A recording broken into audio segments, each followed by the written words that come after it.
चांदूर बाजार तालुक्यात गुटखा विक्री आणि वाळू तस्करी थांबवण्याच्या मागणीसाठी गोपाल तिरमारे यांनी तहसील कार्यालयासमोर अन्नत्याग आंदोलन सुरू केलं आहे।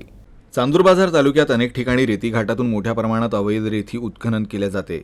रात्रीच्या वेळेस अवैध वाहतूक करून शासनाचा महसूल देखील बुडवला जातोय।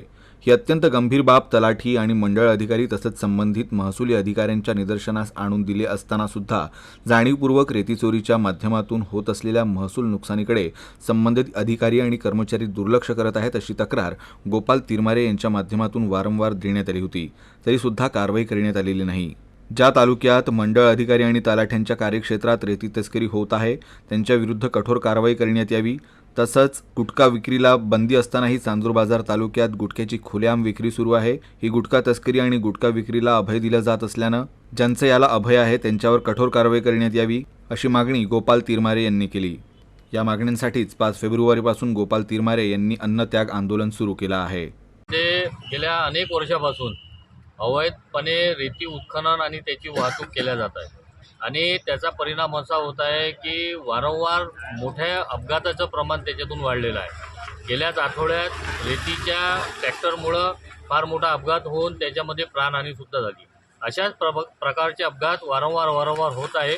इतकी त्या प्रमाणात मोठ्या प्रमाणात रेतीची वाहतूक वाढलेली आहे आणि पर्यायानं शासनाचा महसूलसुद्धा त्या अवैध उत्खननामुळं वाढलेला आहे आणि यावर नियंत्रण आणण्याकरिता आम्ही वारंवार सूचना केल्यावर सुद्धा त्यावर कुठलाही लक्ष प्रशासकीय यंत्रणेमार्फत केल्या जात नाही।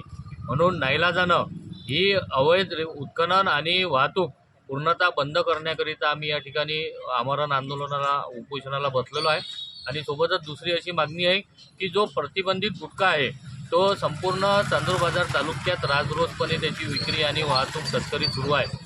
आता त्या गुटख्याच्या सेवनामुळं कॅन्सरच्या रोगाचं प्रमाण फार मोठ्या प्रमाणात वाढलेलं आहे आणि शासनाचा प्रतिबंध असताना सुद्धा इतक्या सर्रासपणे जर गुटख्याची विक्री आणि तस्करी होत असेल तर याला शासकीय यंत्रणेचं प्रशासकीय यंत्रणेचं पाठबळ असल्याशिवाय हे होऊ शकत नाही।